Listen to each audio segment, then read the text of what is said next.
All right, guys, welcome to another episode of Techfall Tabletalks. I'm your host, Julius Grit. I'm just going to talk about why New York wrestling does not get enough credit. First, I'm going to have to bring up a video from Fanko Wrestling. Shout out to him and his YouTube channel. I've been a subscriber for a long time, which is how I got the video. And this video was made a while back, and I made an episode based on this topic a while back. I don't think it's one of my better ones, so I'm going to revamp it, remake it, make it a lot better than what I did before. But in that video, he asked a bunch of people, I think it was at NCAA's in 2020, I think it was NCAA's 2021, or no, NCAA's 2022, I believe it was. But he asked a bunch of people, what's the best state? I kept hearing Ohio, Illinois, Pennsylvania, New Jersey. This is in order. This is not in order, people, but Pennsylvania, Ohio, New Jersey, Iowa, Illinois, Michigan, places like that, right? And the top two people argue about is New Jersey and Pennsylvania, but you got to keep in mind, what about New York? You know, what about New York, right? Now, I'm only going to focus on NCAA, right? College, folk style. I'm only going to focus on that. I'm not going to go into the Olympic scene, the world level scene. I'm not going to go to the international scene at all, because that's a mixed bag, right? It really is a mixed bag, you know. But I will definitely talk about folk style and the NCAA scene, you know, the NCAA college scene. What guys from New York have done really well historically. There's two I have in mind that I'm going to talk about, because I don't want the video getting too long. And then there's some guys I'm going to talk about currently. And then at the high school level as well. High school level guys that do really well in New York and are projected, at least, to do very well in college. So let's start with J.P. O'Connor from Harvard. He's from Oxford, New York, and his senior year was 2010. His sophomore year was 2008. He was at the 2008 NCAA tournament, the All-American there.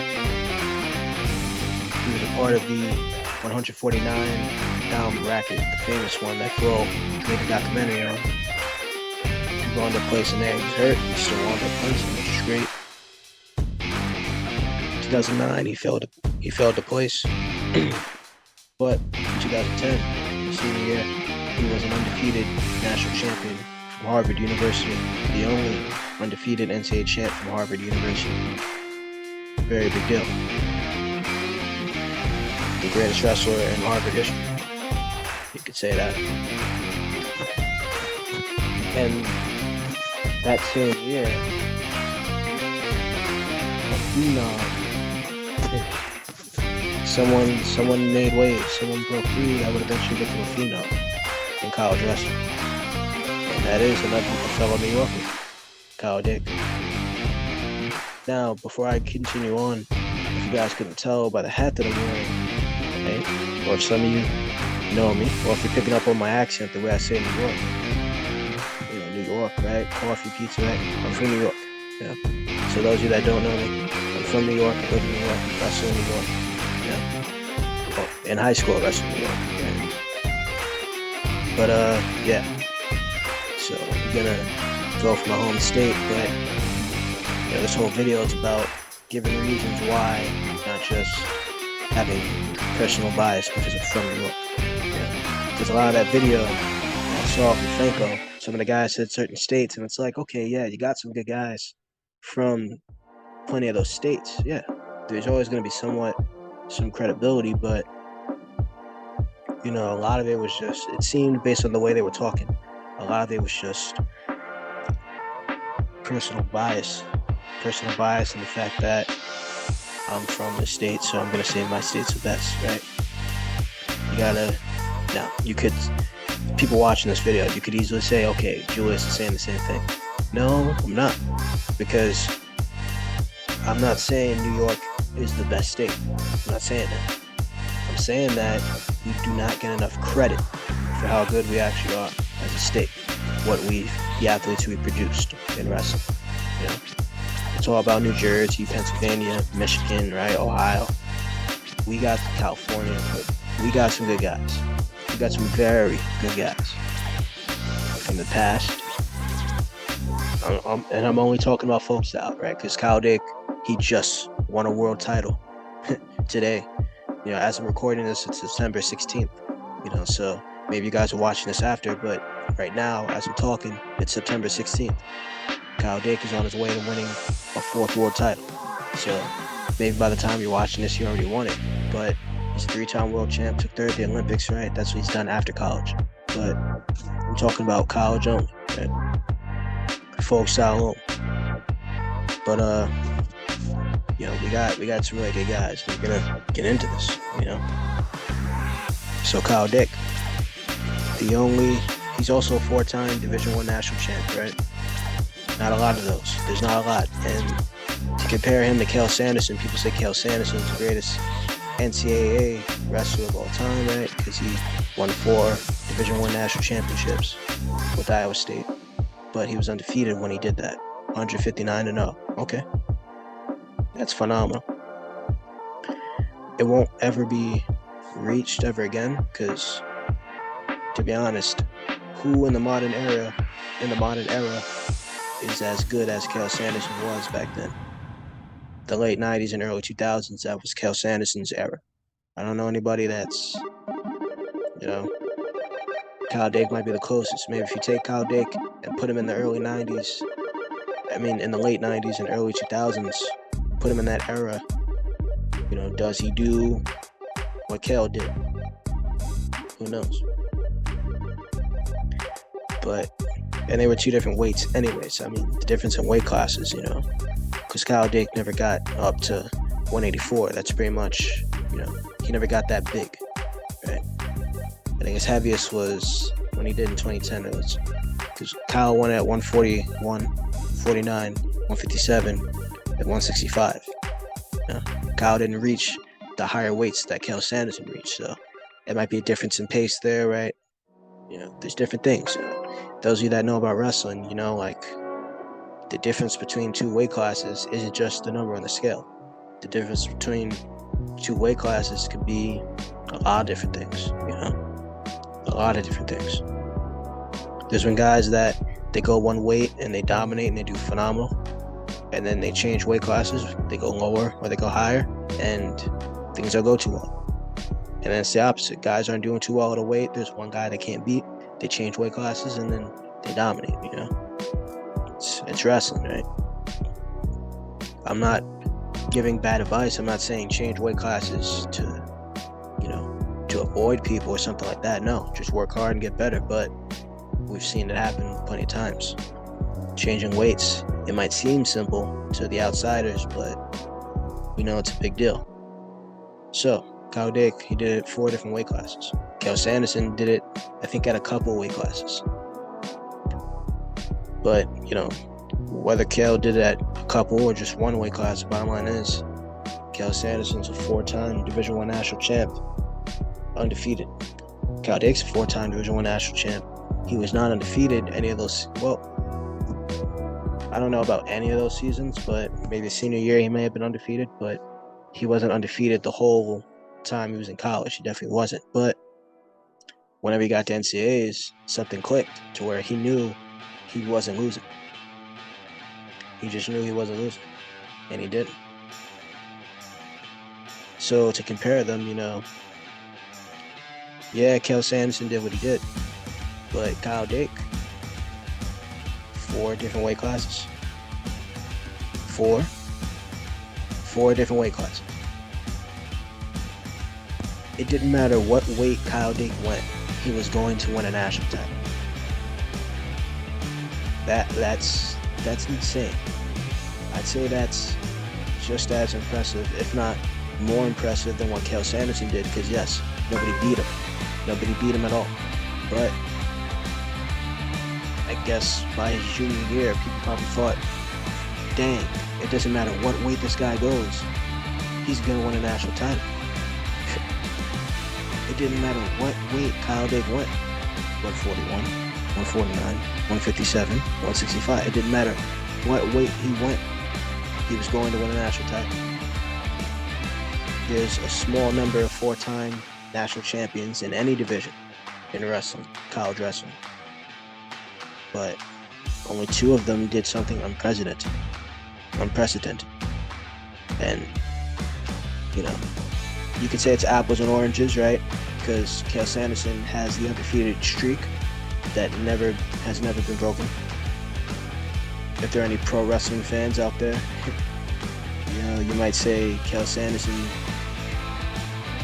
you might compare him to The Undertaker if any of you watch WWE or anything. I'm a big fan myself. I'm not ashamed of it at all. Because Undertaker had that WrestleMania streak, right? So Cael Sanderson had his NCAA streak, but Cael wasn't broken. But I know why. One's predetermined, one isn't. Right? I get that. But Cael, undefeated, right? No one beat him but Kyle Dake. It didn't matter what weight he went. David Taylor was projected to win 4 Division I national championships. People thought that. He thought that. They thought the combination of Cael Sanderson, right? See? That's why I brought him up. And David Taylor couldn't be beat, right? The Bubba Jenkins story, that's a separate thing. Not going to get into that, but Kyle Dake, he went out there. It was a great match. Phenomenal match. But he went out there and he did his thing. And he won that match.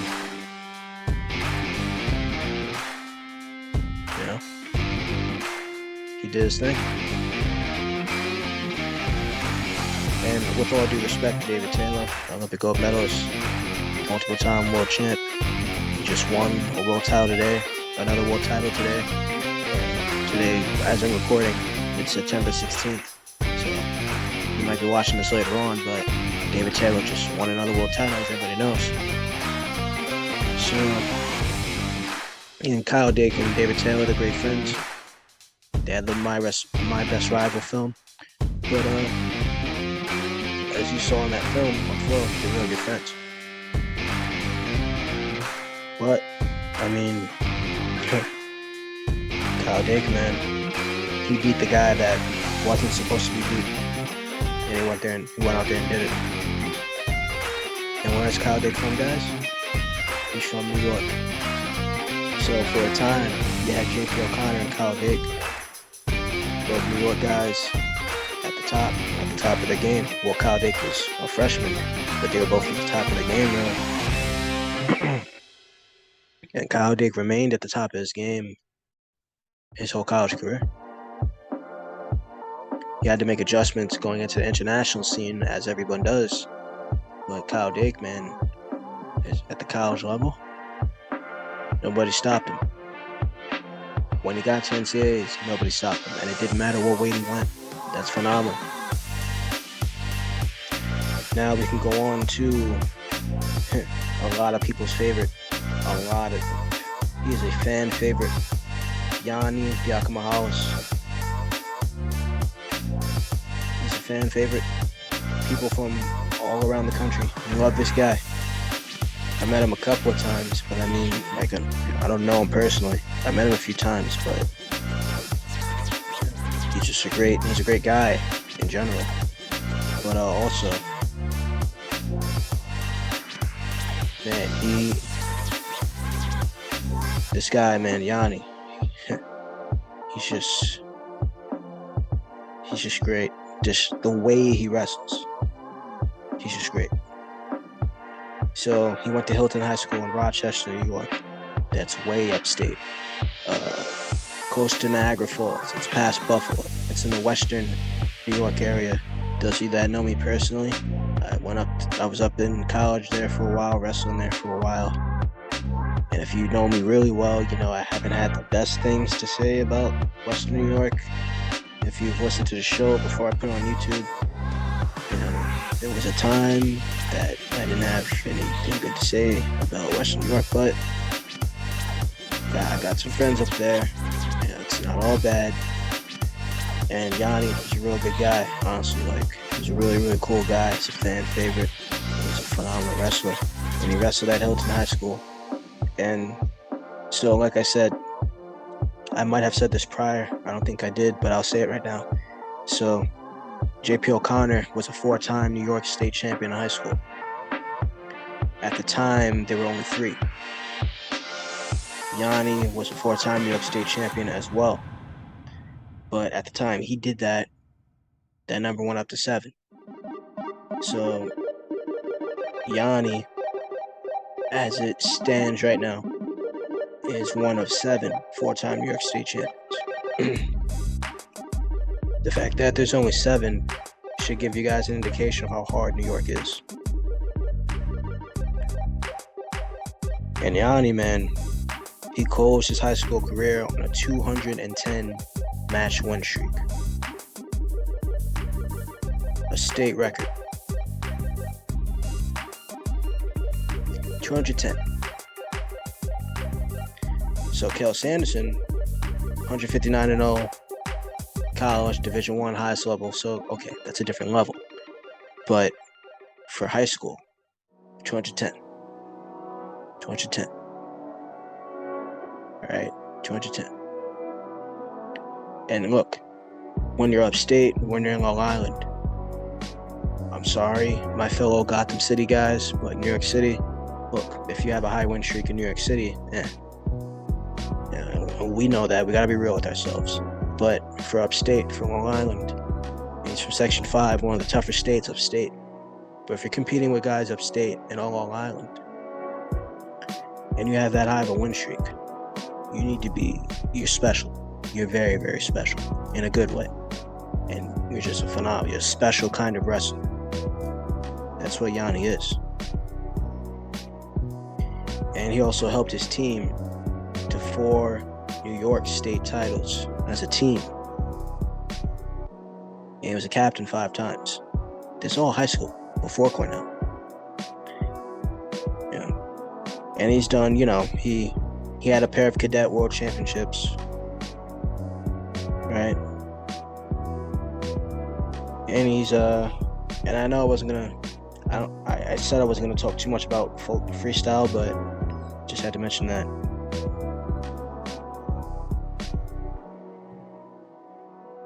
Now, as a freshman, the 2017-2018 season, he won it. He went out there and won.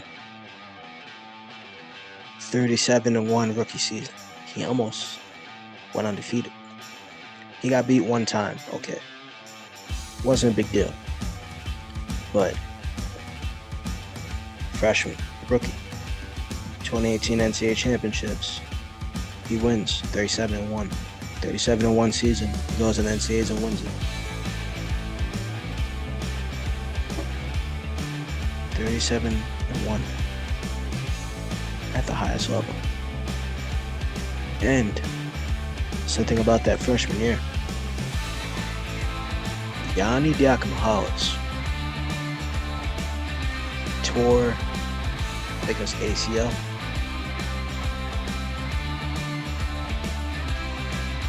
And he still went on to do what he did.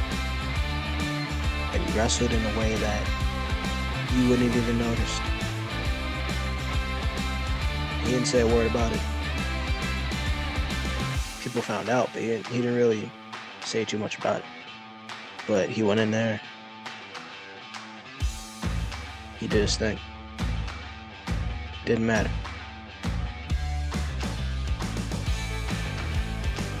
As a sophomore, he was a finalist for the Hodge Trophy. 29-0 season.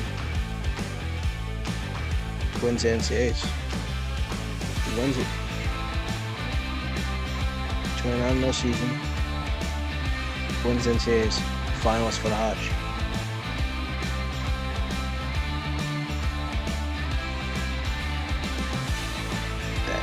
He beat Joey McKenna, who's phenomenal. Definitely a great wrestler. But Yanni, man, he went out there and did his thing. The season got canceled in 2020 to 2021. We all know why. And then the next year, he wasn't able to compete because he had WAs. weren't able to compete. That sucks. It really does.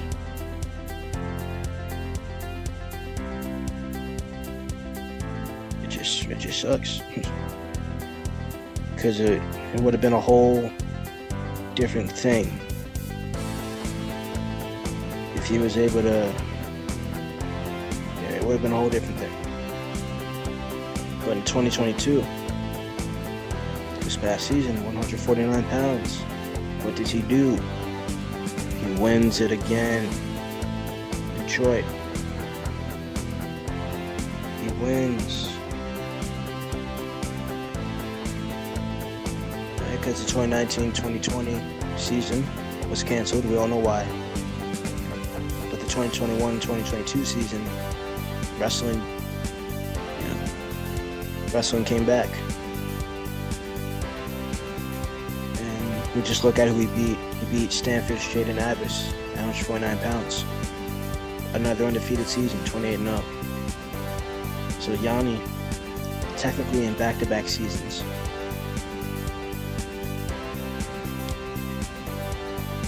in back-to-back seasons, 2018-2019, and in 21-2022, he had undefeated seasons. Now, I know I kind of fumbled around just a second ago talking about 2020, 2021. It's all kind of confusing to go back and remember, so I have it here in front of me. Let me just kind of reiterate what I was saying about that. So, in the 2019-2020 season, Yanni chose not to compete.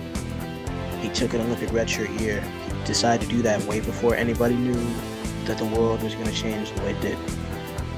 And then 2020, 2021, wrestling did come back. It was a free year. But Yanni chose not to, wrestling did come back. It was a free year of eligibility. But the Ivy League chose not to continue any winter sports because of COVID. Right? And yeah, that sucked. And like I said earlier, but I'm saying it a lot clearer now, it would have been a whole different deal. Because I can honestly say, as a proud wrestler from New York State and a big fan of Yanni, no one was beating Yanni. So that was a freebie to whatever weight class Yanni was planning on going, in my opinion. Then 2021-22, Yanni did what he did. He did what he did. And the famous quote he had, because in the semis, he looked great to us, but he didn't look as great as he wanted to look. And he looked scary good in the finals, going against Jaden Abbas. But what he said in the semifinals after he won in the interview, he said, I'm paraphrasing, but he said he wasn't looking as good as he wanted to, and he wanted to really look much better in the finals. And then the interviewer asked him, how's he going to do that? And Yanni said, have some nuts. And he went out there, man. He looked phenomenal. And another undefeated season.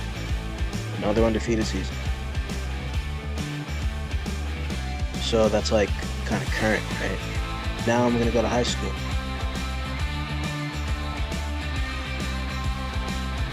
And I'm going to shout out Coach KD, Khalid Desan. I hope I'm pronouncing your name right.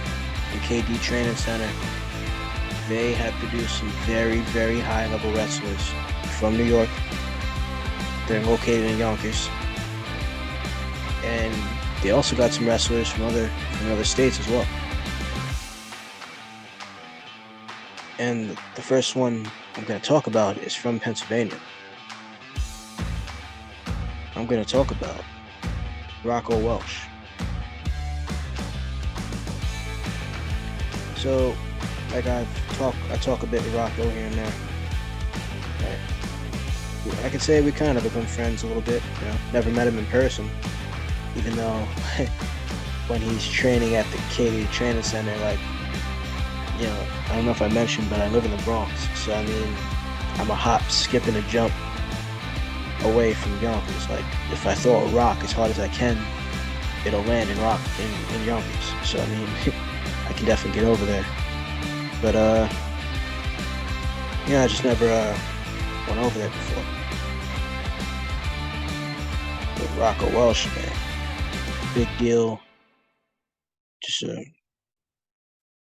Just a big deal. He's just a very big deal nationally. Yeah. I said I was only going to focus on folk style, so I'm just going to focus on that.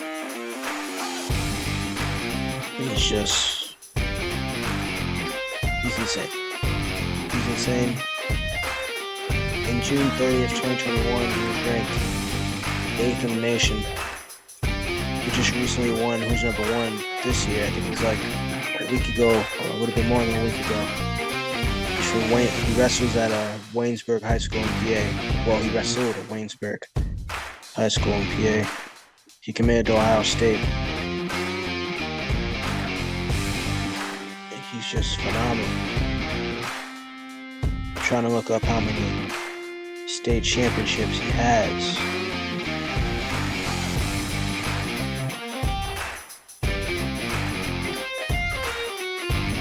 I believe he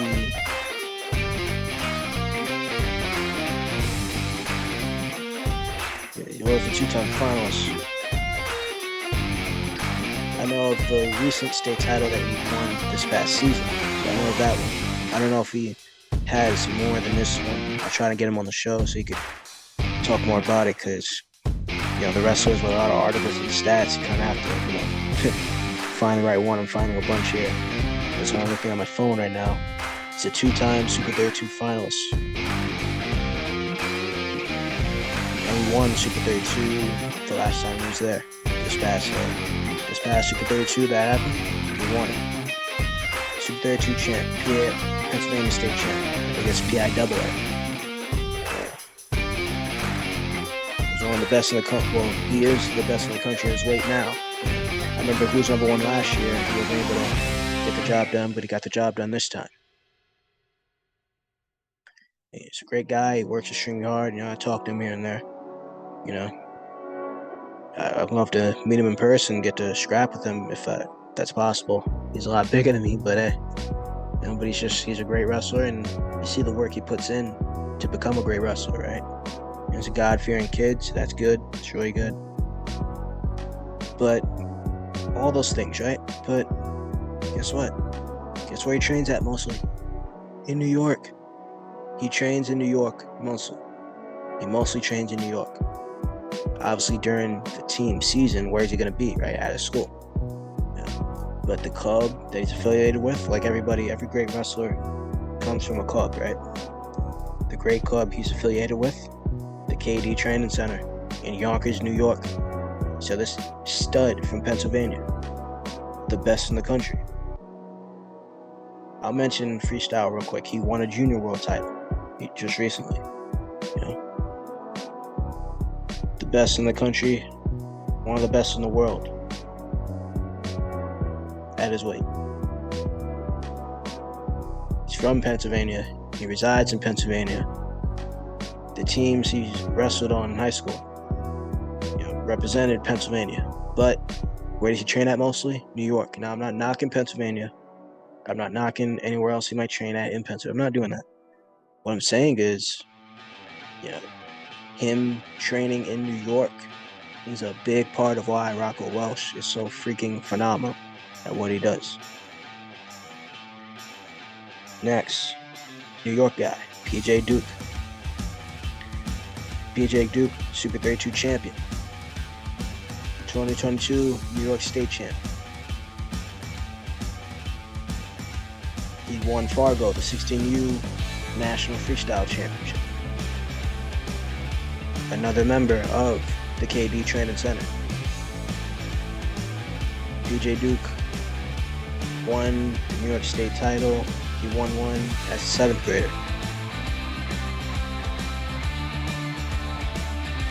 Which was a very big deal.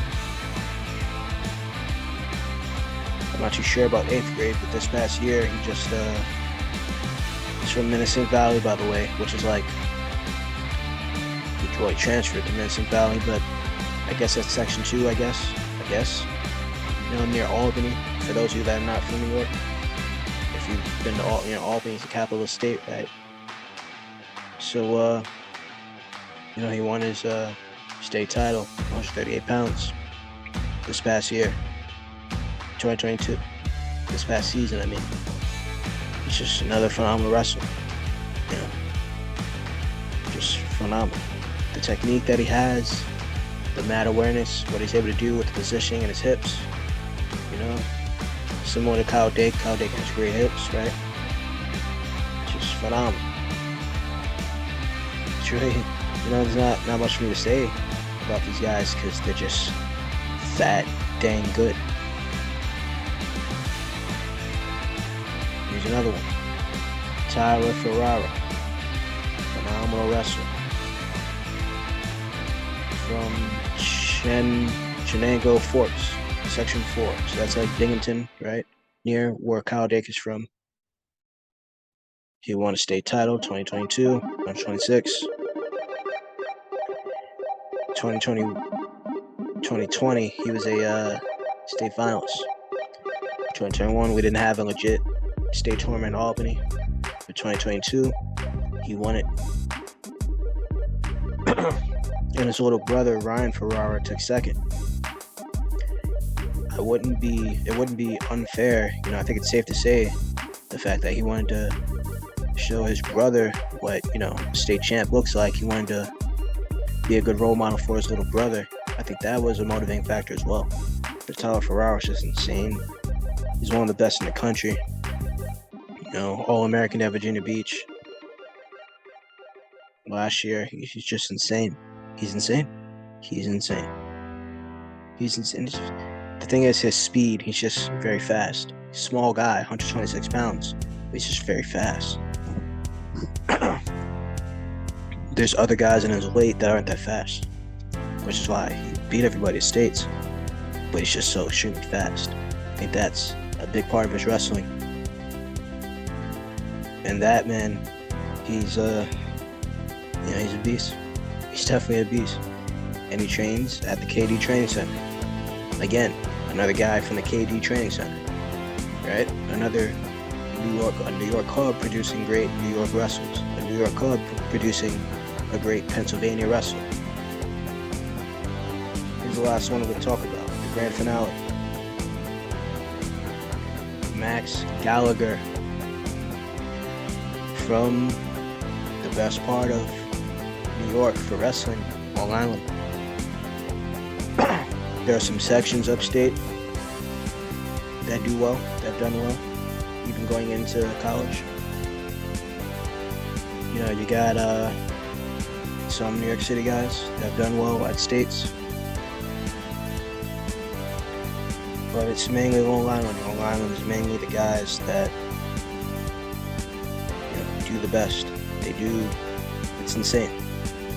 Max Gallagher has done interviews before, not too many, but he's done some before. There's another one on YouTube if you type in his name. And people said they've watched him from when he was younger, and when he was in elementary school, he was drilling like a high schooler. And when he was in high school, he was drilling like a college guy. Well, now that he's in high school, right? He's got one more year left. He's going into his senior year. His 8th grade year, he took 3rd at the high school level. Now, he's a D2 guy, but he's an example of somebody that he's a D2 wrestler, but he's phenomenal. Like, he could win D1. Now, this year at the state tournament, he teched and pinned his way through the tournament. At D1, would he look that dominant? Probably not. But did he win it? I don't doubt that Max Gallagher would definitely win the New York State title in either division. It wouldn't matter, because like I said, or maybe if I said it before, if I didn't, I'll say it again here. The division is just a matter of big or small size of the school. It's not a matter of how good the wrestler is or isn't. It's just a matter of the size of the school. In high school in New York, college is different. Obviously, the D2 national champ is not going to beat Spencer Lee at 125. The D3 national champ is not going to beat Spencer Lee at 125, right? The D2 and D3 national champs aren't going to beat Yanni at 141, 149, right? That's not going to happen. But as far as high school goes, for any of the states that have multiple state champions, It's just a matter of the size of the school. It's not a matter of you're better if you win PIAA or PI or whatever the case, right? Or New York, you're better if you win D1 first D. No, it's a matter of your school is either small or big. That's it. So Max, man, was phenomenal, and he said in the little interview he did after winning the state title, his athletic director was there, and the whole thing was that he's the first New York State champ from his school, Bayport Blue Point in Suffolk County, Long Island, New York. He's the first state champ since 1984. Very big deal. Now, I mentioned in 8th grade he took third. His freshman year he took second. That was in 2020, before the world changed. He took a second. But he said, trust the process. 2021, we didn't get to have it. But he went to the journeyman that was held in Pennsylvania. Very weird, but he went. He got hurt during. I watched it. He got hurt, and he still won that match. But I asked him about it. He said he dislocated his elbow. Right? But later on, he was able to. He was still competing later on, Fargo and such. Right. So then we get into 2022. A fresh 100% Max Gallagher. I'm not going to get into freestyle because I said that's not the point of this conversation, this episode. But after winning the state title in 2022, attacking and pinning his way through the bracket, looking phenomenal, he went to Virginia Beach and he took 4th. He earned it. Yeah, he ended off the day with a loss, but the tournament with a loss, but I mean, All-American. An All-American is an All-American. He went out there, he All-American. He had some tough guys in his bracket. Max Gallagher proved, again, that he is one of the best in the country. Simple as that. He committed to the University of Pennsylvania. So, this is a senior year coming up. He's going to win another state title. Same thing with Tyler Ferrara. I don't know. I'm not sure what grade Tyler is going into, but Tyler Ferrara is going to win another state title. PJ Duke is going to win another state title. And Rocco Welsh, he's going to kick butt at Ohio State. But let me make sure I'm correct about Rocco, though. Make sure that I'm correct about his grade. I don't know what grade he's in or going into. Okay, yeah, so he's going into college. He's probably already there. He's already there at Ohio State. So yeah, Rocco, it might take a year, maybe. But in due time, Rocco Welsh is going to do some big things at Ohio State. It's a Pennsylvania guy, right? But in my mind, he's honorary New York. He's honorary New Yorker because he spent most of his time training. The biggest jumps he made was because he trained at the KD Training Center in Yonkers, New York. Same with Max Gallagher, Tyler Ferrara, and PJ Duke. But looking into next season for New Yorkers, Max Gallagher, PJ Duke, Tyler Ferrara, man, they're going to do it again. And Tyler's little brother, Ryan, he's going to get a state title next year. Simple. 2023. So, for New York wrestling, man, it's going to be a lot to look forward to. Definitely is. So, those are my examples right there. Those are my examples of New York wrestlers, past, present, and future, that were phenomenal, are still phenomenal, and are going to be phenomenal. Right? And the three that I mentioned, the high schoolers, they're going to make waves in college. Max Gallagher, PJ Duke, Tyler Ferrara, they're going to make waves in college. They're going to. I know PJ and Tyler are a bit younger.